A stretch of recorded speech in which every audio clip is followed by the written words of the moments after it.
एक मेहनती किसान की कहानी। एक समय की बात है। एक छोटे से गांव में एक किसान रहता था। उसका नाम रामचंद्र था। रामचंद्र एक बहुत ही मेहनती और परिश्रमी किसान था। वह गांव के खेतों में दिन रात मेहनत करता और अपने परिवार को आवश्यकताओं के लिए पूरी तरह से संतुष्ट करता था। एक दिन गांव में अकाल पड़ गया। बारिश नहीं हो रही थी और जमीन सूख गई थी। सभी किसानों को अपनी फसल के लिए चिंता होने लगी। लेकिन रामचंद्र डरने वाले नहीं थे। वह जानता था कि मेहनत से किया हुआ काम कभी बेकार नहीं जाता है। रामचंद्र ने अपने खेतों को और अच्छे से सिंचित करना शुरू किया। वह रात दिन मेहनत करता रहा, पानी की बचत करता रहा और पौधों की देखभाल में विशेष ध्यान देता रहा।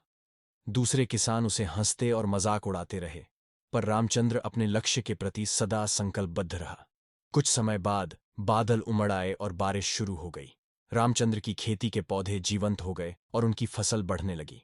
वह खुशी से झूम उठा, क्योंकि उसका मेहनत और धैर्य उसे उनके सपनों की प्राप्ति तक पहुंचा रहे थे। फसल काटने के बाद रामचंद्र ने अपनी परिवार के साथ आराम से खुशहाल जीने का आनंद लिया। उसकी मेहनत और परिश्रम ने उसे गर्व महसूस करवाया। वह गांव के बाकी किसानों के लिए एक प्रेरणा स्रोत बन गया। आखिरकार गांव की जनता ने उनकी मेहनत और समर्पण को मान्यता दी और उन्हें सम्मानित किया। रामचंद्र की कहानी और संघर्ष गांव के अन्य किसानों को भी प्रेरित करते रहे। इस कहानी से हमें यह सीख मिलती है कि मेहनत, परिश्रम और समर्पण किसानों के लिए अत्यंत महत्वपूर्ण है। यदि हम मेहनत करें और परिश्रम करें, तो हम सफलता के मार्ग पर चलने में सफल हो सकते हैं, चाहे कितना भी कठिनाइयां आएं।